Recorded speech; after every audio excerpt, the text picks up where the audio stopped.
August 20th, 2025. At 0540 hours, radar screens at NORAD lit up with a signature that would trigger one of the largest aerial responses over Alaska in years. 3 massive Russian spy planes probing America's northern defenses in just 5 days. A Russian IL-20 Coyote had crossed into the Alaskan Air Defense Identification Zone.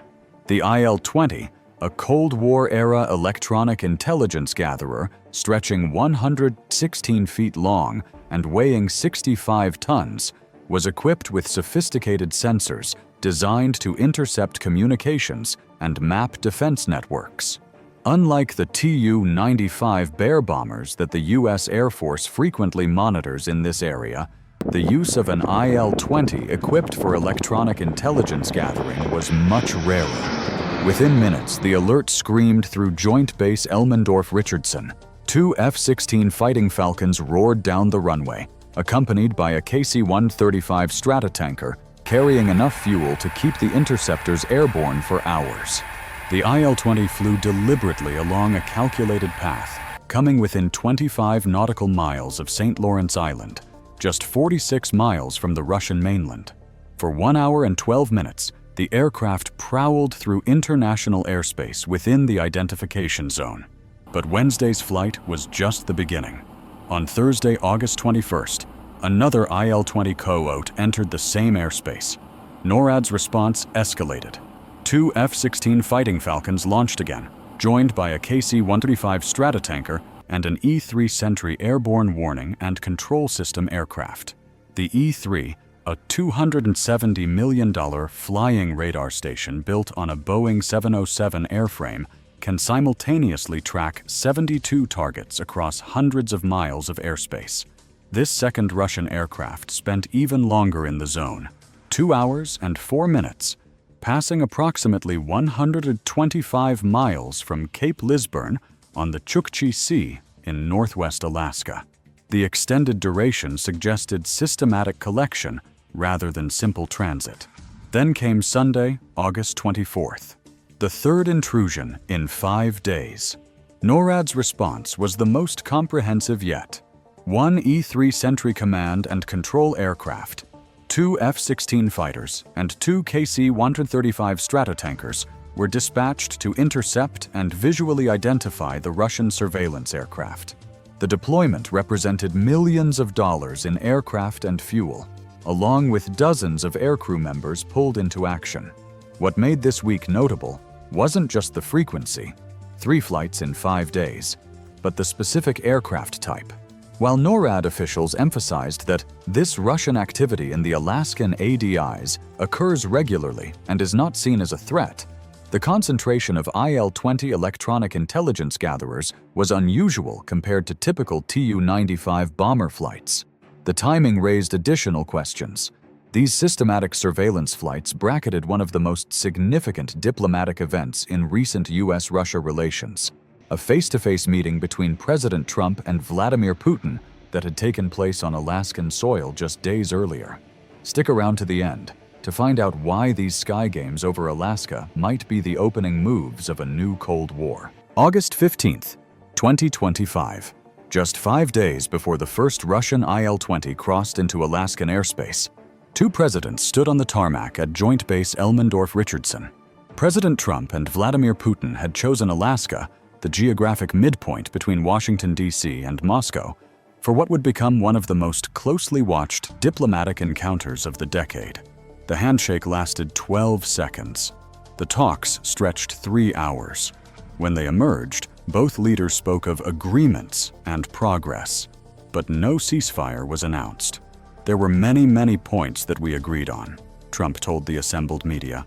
A couple of big ones that we haven't quite gotten there.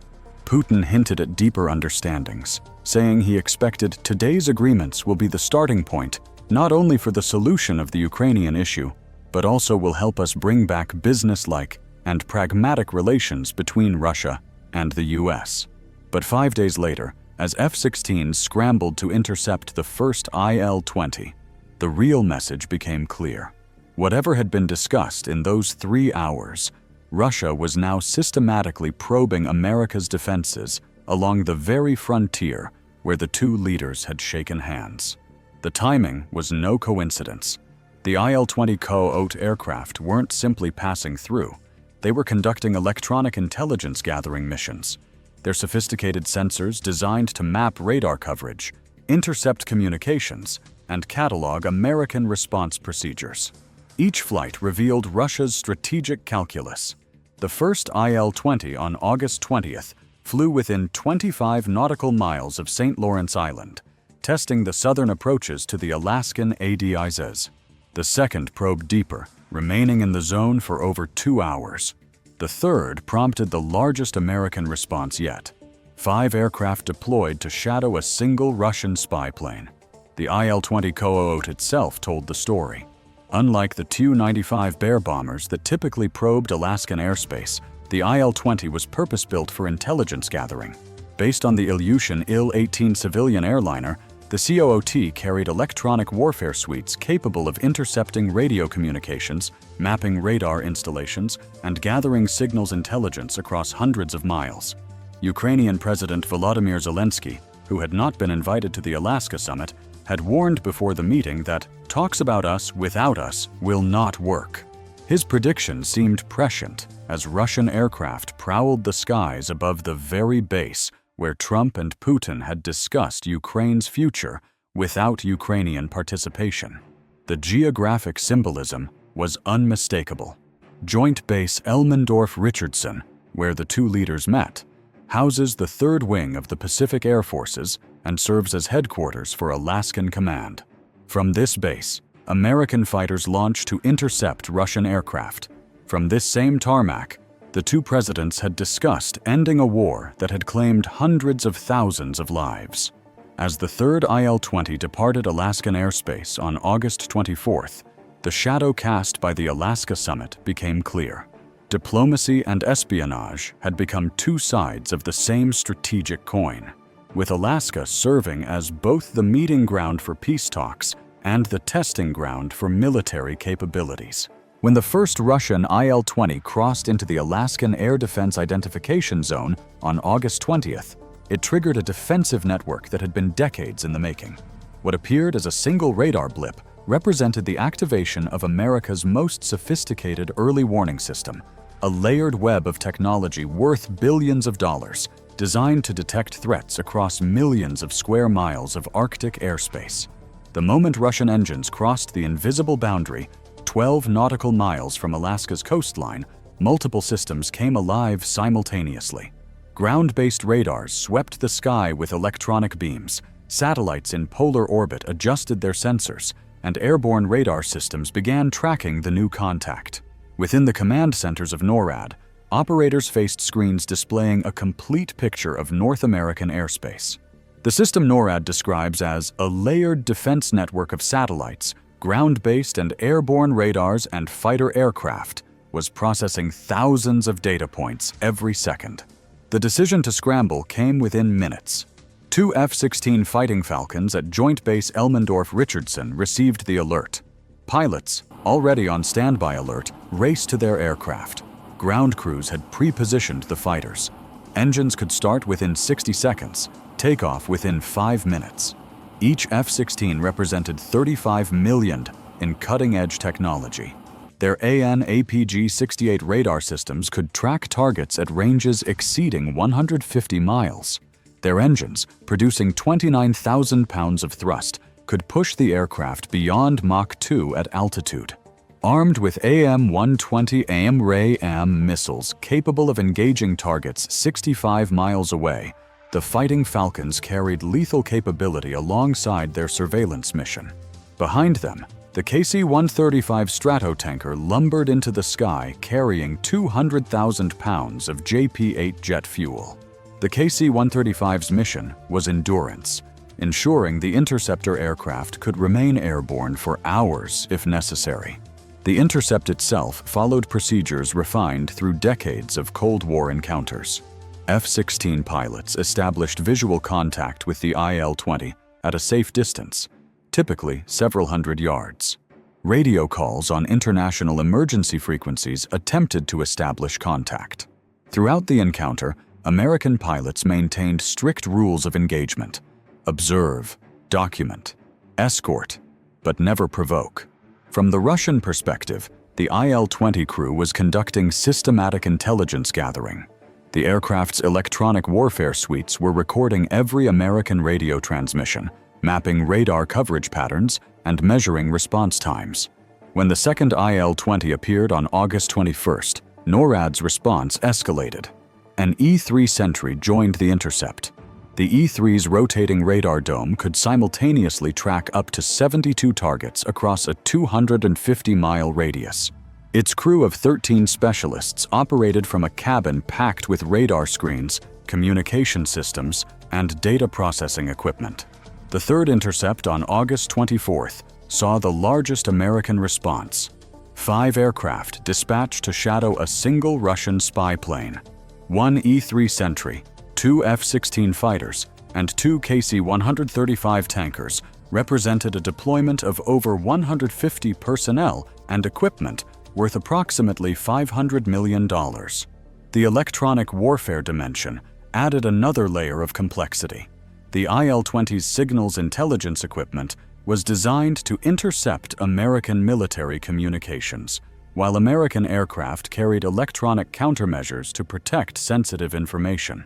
The result was an invisible battle of sensors and jammers playing out at 25,000 feet above the Bering Sea.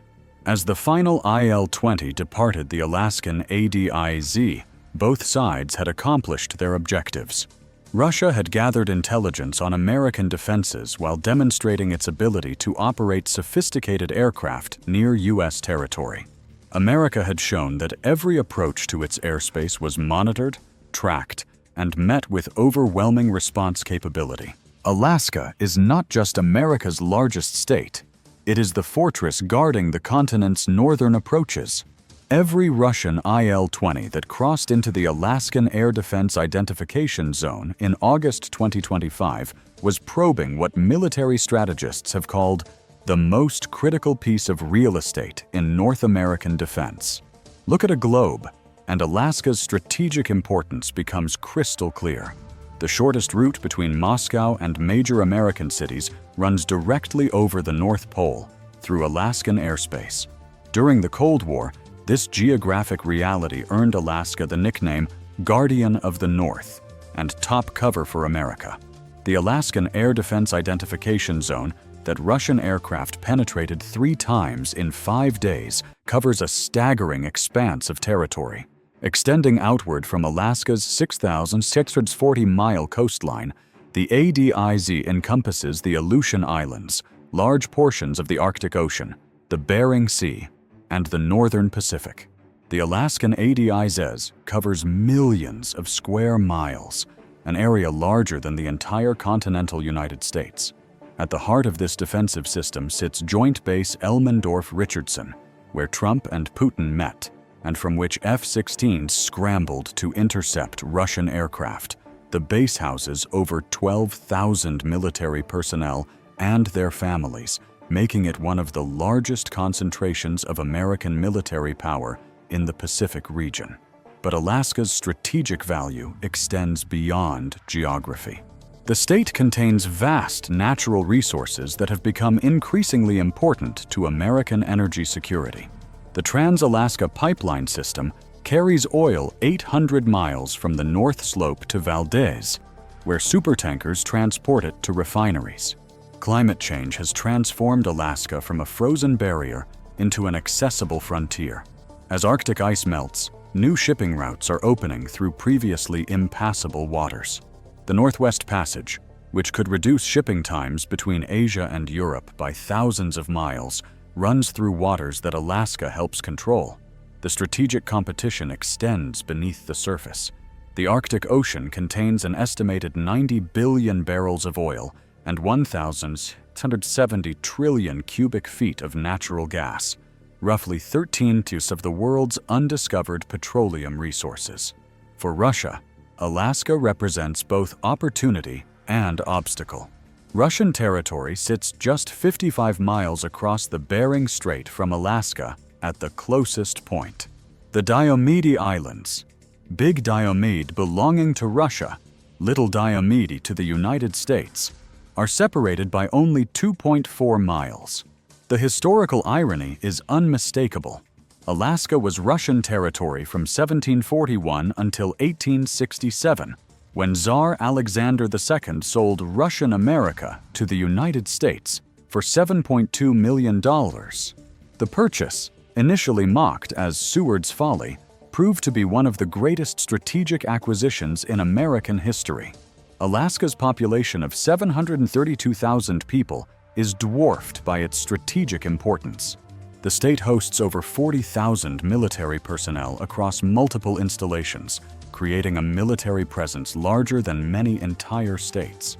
These forces operate in some of the harshest conditions on Earth, temperatures that can reach around 60 degrees Fahrenheit, winds exceeding 100 miles per hour.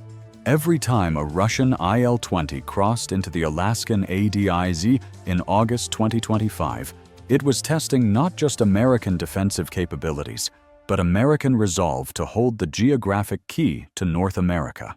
The frozen frontier that once seemed like a remote wasteland has become the most contested piece of real estate in the modern world. As the final F-16 escort peeled away and the third Russian IL-20 disappeared into international airspace on August 24, 2025, a new chapter in great power competition had been written in the skies above Alaska. 3 intercepts in 5 days had demonstrated something profound. The line between diplomacy and military posturing had become razor-thin in the Arctic frontier. The pattern that emerged from August 2024 revealed the modern reality of superpower relations. Diplomats shake hands and speak of cooperation, while intelligence aircraft probe defenses and gather electronic signatures. Presidents meet for 3 hours and announce agreements, while reconnaissance planes spend 8 hours mapping the very bases where those agreements were discussed. For NORAD personnel who tracked each Russian aircraft across millions of square miles of airspace, the week represented both routine operations and unprecedented concentration. This Russian activity in the Alaskan ADIZ occurs regularly and is not seen as a threat, the command stated after each intercept. Yet the frequency and timing suggested something beyond routine surveillance. The human cost of this constant vigilance extends far beyond the pilots who scrambled F-16s or the radar operators who tracked Russian aircraft. 40,000 American military personnel and their families call Alaska home, living on the geographic front line between nuclear superpowers. The silent message sent by those 3 IL-20 flights echoes across the frozen expanse of the Alaskan frontier. In an era of renewed great power competition, there is no such thing as routine surveillance. Every radar contact carries the potential for escalation. Every intercept mission balances national security against the risk of accident. In the vast skies above Alaska, where 2 nuclear superpowers meet at the top of the world, the stakes could not be higher. The frozen frontier that once seemed remote and insignificant has become the most watched, most contested, most critical piece of real estate in the modern world. The men and women who guard it understand that their vigilance protects not just Alaska, but the entire continent that lies beyond the horizon to the south.